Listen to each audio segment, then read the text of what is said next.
किसान आंदोलन को आज 9 महीने पूरे हो गए हैं। किसान नए कृषि कानूनों को रद्द करने की मांग पर अड़े हुए हैं। दिल्ली की सीमाओं पर किसानों का संघर्ष जारी।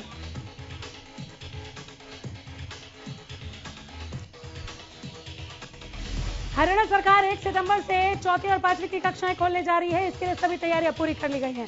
शिक्षा मंत्री ने इसकी जानकारी दी। बताया कि परिस्थितियों को देखते हुए चौथी और पांचवी कक्षाएं 1 सितंबर से शुरू करने का निर्णय लिया गया। शिक्षा मंत्री ने कहा कि सब कुछ सही चलता रहा तो अगली कक्षाएं भी जल्द शुरू की जाएंगी। उन्होंने कहा कि ऑनलाइन का कोई दबाव नहीं। शिक्षा मंत्री ने कहा कि तीसरी लहर का अंदेशा लगाया जा रहा है। अगर ऐसा कुछ भी होता है तो बच्चों का स्वास्थ्य सबसे पहले है। जैसी स्थिति होगी उसके अनुसार निर्णय लिया जाएगा। सीएम मनोहर लाल ने भी ट्वीट कर स्कूल खोलने की जानकारी दी। बताया कि विभाग द्वारा जारी एसओपी की अनुपालना करते हुए कक्षाएं लगाई जाएंगी। पूर्व मुख्यमंत्री भूपेंद्र सिंह हुड्डा ने कांग्रेस के सभी दिग्गज नेताओं को लंच पर बुलाया। बीच बीच में उठती आ रही पार्टी के अंदरूनी कलह से जोड़कर इस लंच पार्टी को देखा जा रहा है। हुड्डा की लंच पार्टी में सभी विधायक, पूर्व सांसद और पार्टी प्रत्याशी शामिल होने पहुंचे। इस दौरान कांग्रेस के प्रदेश प्रभारी विवेक बंसल और प्रदेश अध्यक्ष कुमारी शैलजा भी पार्टी में मौजूद रहे। विधानसभा स्पीकर ज्ञानचंद गुप्ता ने प्रेस कॉन्फ्रेंस कर विधानसभा के मानसून सत्र की जानकारी दी। स्पीकर ने बताया कि सत्ता पक्ष और विपक्ष की मदद से मानसून सत्र सफलतापूर्वक संपन्न हुआ। उन्होंने बताया कि इस सत्र में 11 विधेयक पारित किए गए। सभी विधेयकों को चर्चा करके पारित किया गया। संसद की तरह विधानसभा में भी शून्यकाल की रीतें शुरू की गई।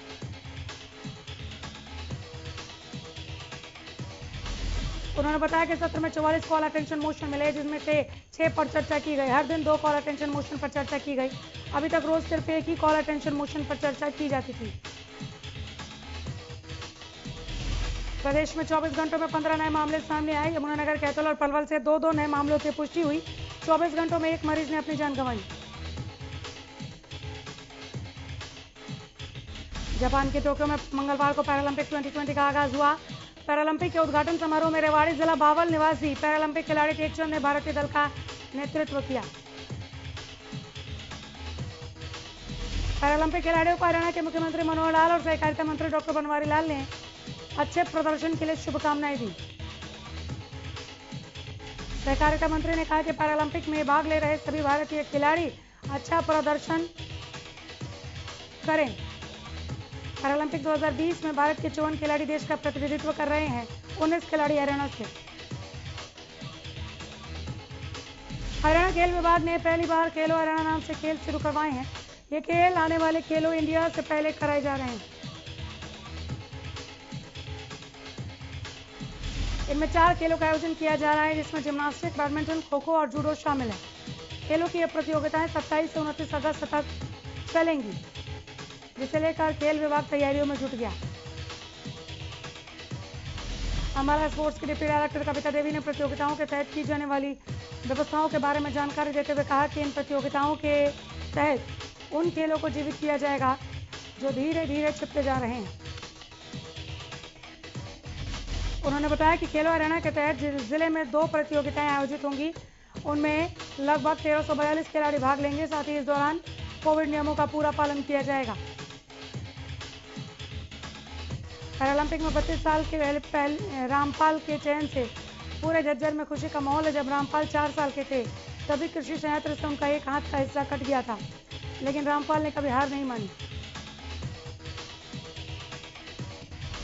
शुरू से ही रामपाल का खेलों की तरफ ज्यादा ध्यान था। रामपाल के दोस्त बताते हैं कि रामपाल शुरू से ही होनहार और थोड़ा चंचल थे। 2018 में आयकर विभाग में रामपाल को जॉब मिली। 21 में खेल विभाग में डिप्टी डायरेक्टर के पद पर तैनात हुए। रामपाल ने 2018 में एशियन गेम्स में सिल्वर मेडल हासिल कर देश का गौरव बढ़ाया था। हरियाणा न्यूज की टीम जब उनके गांव पहुंची तो उनके माता पिता और उनके दोस्त ने बताया कि रामपाल शुरू से ही मेहनतकश थे। परिवार वालों और दोस्तों ने कहा कि हमें उम्मीद है कि रामपाल देश के लिए मेडल लाएंगे और देश का नाम रोशन करेंगे। पवनीखेड़ा में बुधवार को all Haryana power corporation worker union के लोगों ने अपनी मांगों को लेकर सरकार के खिलाफ जमकर नारेबाजी करते हुए बिजली विभाग के एसडीओ को अपना ज्ञापन सौंपा। यूनियन के लोगों ने चेतावनी देते हुए कहा कि अगर जल्द ही उनकी मांगें नहीं मानी गई तो आंदोलन को तेज करने को मजबूर हो जाएंगे। पंचकुला के हाई प्रोफाइल रजत ज्वेलर्स डकैती केस में पंचकुला कोर्ट ने एक अहम फैसला सुनाया है, जिसमें कोर्ट ने 10 दोषियों को कैद की सजा सुनाई है। कोर्ट ने लुटेरों को 7-7 साल और इनसे गोल्ड लेने वालों को 5-5 साल की कैद की सजा सुनाई। कोर्ट ने इस मामले में शामिल 12 आरोपियों में से 10 को दोषी करार देते हुए सजा सुनाई। 2 आरोपियों को बरी कर दिया गया। इसके साथ ही दोषियों को हाई सिक्योरिटी के बीच पंचकुला कोर्ट से अंबाला जेल तक ले जाया गया। यमुनानगर के हथनीकुंड बैराज को हाईटेक कर दिया गया है। हथनीकुंड बैराज में 18 गेट हैं। इन गेटों को खोलने के लिए पहले कर्मचारियों को ड्यूटी लगानी पड़ती थी, लेकिन सभी गेटों को एक ही बार में खोला जाता था, जिसकी वजह से काफी परेशानियां भी होती थी। अब इन सभी समस्याओं से निजात मिल गई। यमुनानगर के उपायुक्त गिरीश अरोड़ा, सिंचाई विभाग के SERS मित्तल ने बताया कि इस सारे सिस्टम को अब सिर्फ एक व्यक्ति बैठकर चला सकता है। इससे पहले कई कर्मचारियों की ड्यूटी लगाई जाती थी। किसी गेट से कितना पानी डिस्चार्ज हो रहा है, ये भी डाटा स्टोर होगा। इसके अलावा देश के किसी भी हिस्से में बैठकर इस सिस्टम की मॉनिटरिंग की जा सकेगी। बिजली बिल घर न पहुंचने की शिकायतें बिजली विभाग के लिए सरदर्द बन रही हैं, जिसे देखते हुए उत्तर हरियाणा बिजली वितरण निगम ने एक टोल फ्री मोबाइल नंबर जारी किया।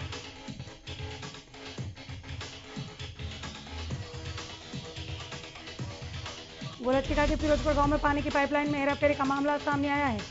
बताया जा रहा है कि फिरोजपुर की जगह कलर माजरा गांव में पाइपलाइन बिछाई गई। ग्रामीणों ने पूर्व विधायक पर हेराफेरी का आरोप लगाया।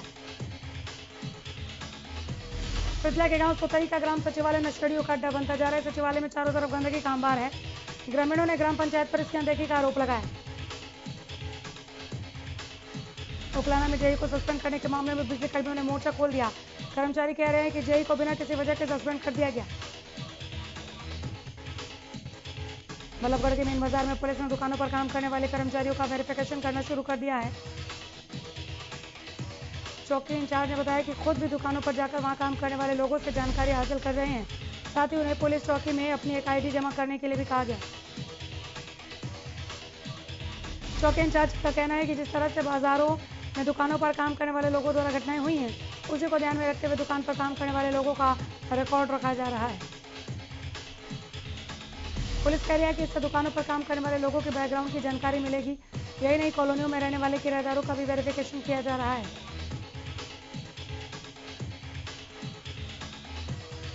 प्रदेश में बदमाशों के हौसले बुलंद है। ताजा मामला पियोवा कुरुक्षेत्र रोड से सामने आया, जहां मंगलवार को एक बेकरी की दुकान में लगभग 13-14 अज्ञात लोगों ने तोड़फोड़ की वारदात को अंजाम दिया।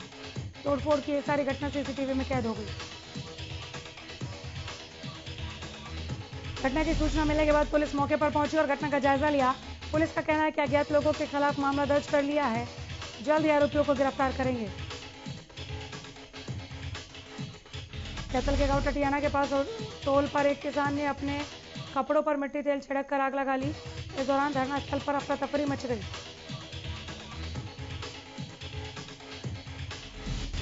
बताया जा रहा है कि एक किसान अपने गांव बदस्तूरी स्थित अपनी खाली पड़ी जगह पर जियो टावर लगाने की मंजूरी लेकर आया था और जियो कंपनी की तरफ से टावर लगना शुरू भी हो गया था। जैसे ही किसानों को इस मामले की सूचना मिली तो भाकियों ने विरोध में बदस्तूरी गांव में टावर के पास अनिश्चितकालीन धरना शुरू कर दिया। किसानों द्वारा धरना शुरू करने पर प्रशासन हरकत में आया और इस संबंध में आंदोलनरत किसानों से बात की गई, जिसके बाद आपसी सहमति के बाद टावर पर काम रुकवा दिया गया था। बुधवार को अचानक किसान ने धरना स्थल पर पहुंचकर अपने कपड़ों को आग लगा ली, लेकिन समय रहते पूरे मामले को मौके पर काबू कर लिया गया। उचाना में बिजली की समस्या के चलते ग्रामीणों ने मंगलवार रात हाईवे जाम कर दिया, जिसके बाद हाईवे के दोनों तरफ वाहनों की लंबी कतारें देखने को मिली। खाद्य आपूर्ति विभाग द्वारा सोनीपत की एक राशन डिपो पर घटिया गुणवत्ता का गेहूं भेजने का मामला सामने आया है। डिपो संचालक ने विभाग से गेहूं को जल्द से जल्द बदलने की मांग की है। रादौर उपमंडल में बेरोजगार युवा रोजगार कार्यालय का भरपूर लाभ उठा रहे हैं। जनवरी में खुले इस कार्यालय में अब तक 880 युवाओं ने रोजगार पाने के लिए पंजीकरण करवाया, जिनमें से काफी युवा सक्षम स्कीम के तहत विभिन्न विभागों में अपनी सेवाएं दे रहे हैं।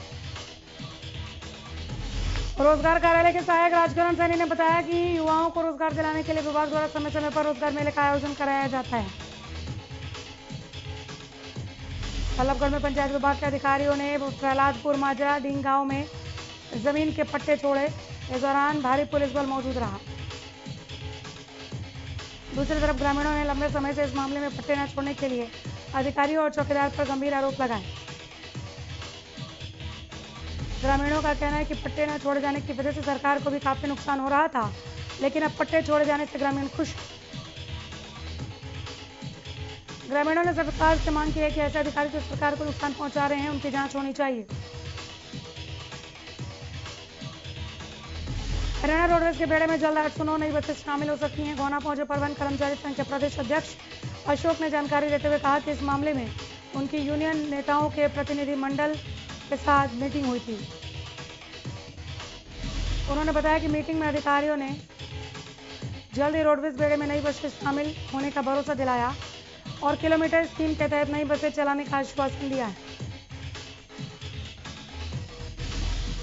अशोक कोक्कर ने बताया कि 809 नई बसें में 40 के करीब नई बसें सोनीपत को मिलेंगी, 15 के करीब गोहाना बस स्टैंड को भी मिलेगी। तो शाम के गांव डाडम में ग्रामीणों ने पहाड़ ठेकेदार वेदपाल तंवर पर गुंडागर्दी के आरोप लगाए। कानूनी कार्रवाई के लिए एसडीएम के नाम नायब तहसीलदार को ज्ञापन सौंपा। ग्रामीणों ने पहाड़ ठेकेदार पर गांव का भाईचारा खराब करने का आरोप लगाते हुए कहा कि पहाड़ ठेकेदार पहाड़ में अवैध खनन करवाता है। छुपाने के लिए ग्रामीणों के साथ मारपीट करने के लिए कंपनी में गुंडे भी रखे हैं। रोहतक में सेना भर्ती रद्द होने से नाराज युवाओं ने जोरदार प्रदर्शन किया। सरकार से युवाओं ने अपील की और सरकार के खिलाफ नारेबाजी भी की। मांग उठाई है कि जल्द से जल्द सेना में भर्ती प्रक्रिया शुरू हो। सेना में भर्ती होने वाले इच्छुक युवाओं ने बताया कि 2 साल में 5 से 6 बार सेना की भर्ती रद्द कर दी गई। रद्द करने का कारण कोरोना को बताया गया।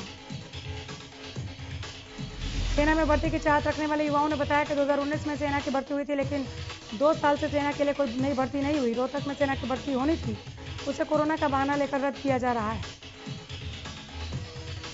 मेवात के निजी स्कूलों में कार्यरत कर्मचारियों ने 5 महीने का वेतन न मिलने पर गेट मीटिंग कर विरोध प्रदर्शन किया। कर्मचारियों ने मेवात मॉडल स्कूल सोसाइटी और जिला प्रशासन के खिलाफ प्रदर्शन करते हुए नारेबाजी की। कर्मचारी नेताओं ने चेतावनी देते हुए कहा कि अगर जल्द ही उनके वेतन का समाधान नहीं किया गया तो सर्व कर्मचारी संघ हरियाणा के साथ मिलकर जिला मुख्यालय पर विशाल आक्रोश प्रदर्शन किया जाएगा। अंबाला में पब्लिक हेल्थ विभाग द्वारा काम करने वाले कर्मचारियों को निकालने का मामला तूल पकड़ता जा रहा है। पिछले 6 साल से विभाग में काम कर रहे कर्मचारी का कहना है कि उसको 22 फरवरी को बिना कोई कारण बताए निकाल दिया गया था। विभाग पर आरोप लगाते हुए उन्होंने बताया कि उसको किसान यूनियन की वजह से निकाला गया, क्योंकि उसके पिता किसान यूनियन से जुड़े हैं। वहीं उसने ये भी बताया कि निकाले जाने के बाद उनकी यूनियन ने 2 दिन का धरना पब्लिक हेल्थ ऑफिस के बाहर दिया था। एग्जीक्यूटिव इंजीनियर ने उन्हें दोबारा रखने का आश्वासन दिया था। इस बारे में जब पब्लिक हेल्थ के एग्जीक्यूटिव इंजीनियर से बात की गई तो उन्होंने इस मामले की जानकारी न होने की बात कही। अंबाला शहर में जमीन रजिस्ट्री को लेकर आम जनता को काफी परेशानियों का सामना करना पड़ रहा है, जिसके चलते बुधवार को लोग अंबाला के उपायुक्त के पास पहुंचे। बताया जा रहा है कि नगर निगम से एनडीसी लेने के बावजूद तहसील कार्यालय में रजिस्ट्रियां नहीं हो रही। मामला सेक्शन 7A का बताया जा रहा है, जिसके चलते टाउन प्लानिंग नगर निगम तहसील कार्यालय में असमंजस की स्थिति पैदा हो गई। आश्वासन दिया जा रहा है कि इसका निपटारा कराने के लिए जल्द ही विधायक प्रतिनिधि, नगर निगम कमिश्नर अंबाला और तहसील के अधिकारी मीटिंग करके लोगों की समस्या का हल निकालेंगे। एक तरफ जहां हरियाणा में सरकारी पीपीपी परियोजनाओं के लिए भूमि अधिग्रहण का रास्ता साफ हो गया है, वहीं भूमि अधिग्रहण कानून में बीते दिनों किए गए संशोधन को लेकर विरोध खड़ा होता नजर आ रहा है। फतेहाबाद में किसानों ने लघु सचिवालय में चल रहे धरने के दौरान नारेबाजी कर प्रदर्शन किया। कहा, सरकार अब कंपनियों के लिए एजेंट बन गई है। किसानों का कहना है कि कंपनियों को जमीन चाहिए तो सरकार अब नए कानून लाकर कंपनियों को सारी जमीन देना चाहती है। केंद्रीय बीडीपीओ कार्यालय के प्रांगण में चौकीदार एसोसिएशन ने मीटिंग करके अपनी मांगों से जुड़ा ज्ञापन सौंपने की रणनीति बनाई। चौकीदार के हल्का प्रधान जर्नैल सिंह ने कहा कि ग्रामीण चौकीदारों को चौथे दर्जे का कर्मचारी नियुक्त किया जाना चाहिए। उन्होंने 24,000 रुपये न्यूनतम वेतन लागू करने समेत कई मांगों को लेकर 18 सितंबर को स्वास्थ्य मंत्री को ज्ञापन सौंपने की बात कही। सिरसा के लघु सचिवालय में चौधरी देवीलाल विश्वविद्यालय के DSFI के विद्यार्थियों ने उपायुक्त को अपनी मांगों को लेकर ज्ञापन सौंपा। इस दौरान विद्यार्थियों ने जमकर नारेबाजी की। 15 अगस्त को फतेहाबाद के नजदीक गांव बुआन में बाबा भीमराव अंबेडकर की मूर्ति का अपमान किया गया था, जिसे लेकर छात्रों ने मंगलवार को कार्रवाई की मांग की। लघु सचिवालय में जय भीम के नारे लगाए। सरकार ने ग्राम पंचायतों के अधीन इलाकों में बिजली के बिलों पर टैक्स लगाने की नोटिफिकेशन जारी कर दिया, जिसके तहत जनवरी 2021 से हरियाणा की ग्राम पंचायतों के अधिग्रहण इलाकों में बिजली के बिलों पर 2% टैक्स की वसूली की जाएगी। ग्रामीणों का कहना है कि पहले ही पेट्रोल, डीजल और गैस सिलेंडर के बड़े दामों ने कमर तोड़ दी है। ऊपर से सरकार राहत देने के बजाय ग्रामीणों से बिजली बिलों पर टैक्स लगाकर उन्हें और परेशान करने का काम कर रही है। ग्रामीणों का कहना है कि सरकार उन्हें गरीब करना चाहती है, इसलिए ऐसे टैक्स लगा रही है। उन्होंने कहा कि सरकार द्वारा बिजली बिल पर लगाए जाने वाले 2% टैक्स को नाजायज बताया। बिजली निगम के कर्मचारियों ने तबादले किए जाने से खफा। HSEB वर्कर यूनियन के धरने को 9 दिन हो चुके हैं, लेकिन अभी तक समस्या का कोई समाधान नहीं। धरने का सीधा असर बिजली उपभोक्ताओं पर पड़ रहा है। कर्मचारियों ने धरने पर बैठे होने के कारण नए कनेक्शन के लिए आवेदन करने वाले किसानों को परेशानी झेलनी पड़ रही है, लेकिन अधिकारी टैक्स से मस्त होने का नाम नहीं ले रहे। सर्कल सचिव ने कहा कि निगम द्वारा कर्मचारियों के गलत तरीके से तबादले किए जा रहे हैं। स्थानीय अधिकारी उन्हें रिलीव करने का दबाव बना रहे हैं, तो वही विभाग सरकार के दबाव के चलते गलत तबादले करने पर लगा हुआ है। रोहतक स्थित महर्षि दयानंद विश्वविद्यालय में स्नातकोत्तर की परीक्षाएं 1 सितंबर से शुरू होनी है, लेकिन अब इंसो छात्र इकाई की इन परीक्षाओं का विरोध करना शुरू कर दिया है। इंसो का कहना है कि कोविड-19 के चलते पाठ्यक्रम पूरा नहीं हुआ, इसलिए या तो परीक्षा पद्धति में बदलाव किया जाए या फिर इन विद्यार्थियों को अगली कक्षाओं में प्रमोट कर दिया जाए।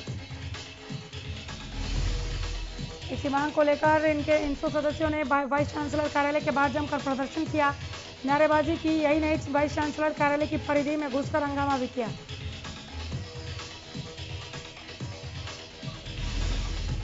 गोहाना के गांव खानपुर स्थित भगत फूल सिंह महिला मेडिकल कॉलेज के अंदर पिछले लंबे समय से सड़क की हालत काफी जर्जर है, जिसकी वजह से यहां जल जमाव की स्थिति बनी रहती है, जिसके चलते मेडिकल में आने वाले मरीजों को काफी परेशानियों का सामना करना पड़ता है। अब मेडिकल प्रशासन जल्दी ही इन सड़कों को ठीक कराने का काम शुरू करेगा। इसके लिए PWD विभाग ने एस्टीमेट बनाकर कॉलेज प्रशासन को भेज दिया है। मेडिकल परिसर के अंदर सभी सड़कें CC की बनाई जाएंगी। इस पर करीब 16 करोड़ रुपए खर्च होंगे।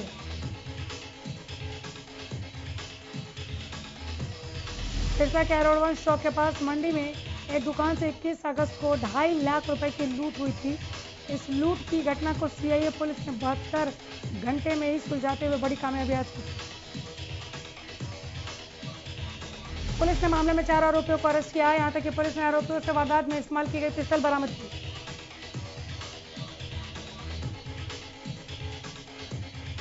फिलहाल इस मामले में पुलिस कह रही है कि अभी लूट की राशि बरामद नहीं हुई है, लेकिन आरोपियों से लगातार पूछताछ की जा रही है।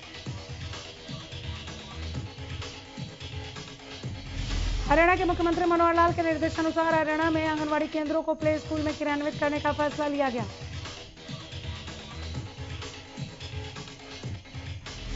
इसी के तहत इंद्री ब्लॉक में BDPO कार्यालय में सभी शहरी व ग्रामीण क्षेत्रों के आंगनबाड़ी वर्कर्स के लिए 6 बैच के ट्रेनिंग कैंप का आयोजन किया गया। यह कार्यक्रम महिला एवं बाल विकास परियोजना अधिकारी की देखरेख में किया जा रहा है। आंगनबाड़ी सुपरवाइजर ने बताया कि आंगनबाड़ी वर्करों को ट्रेनिंग दी जा रही है, जिसमें उनको स्कूल संबंधी एक्टिविटी के बारे में बताया जा रहा है। सोनीपत की CIA पुलिस ने मोस्ट वांटेड बदमाशों को गिरफ्तार करने में सफलता हासिल की। बता दें कि इन बदमाशों के ऊपर पहले से ही काफी मुकदमे दर्ज हैं। पुलिस लंबे समय से इन्हें तलाश रही थी।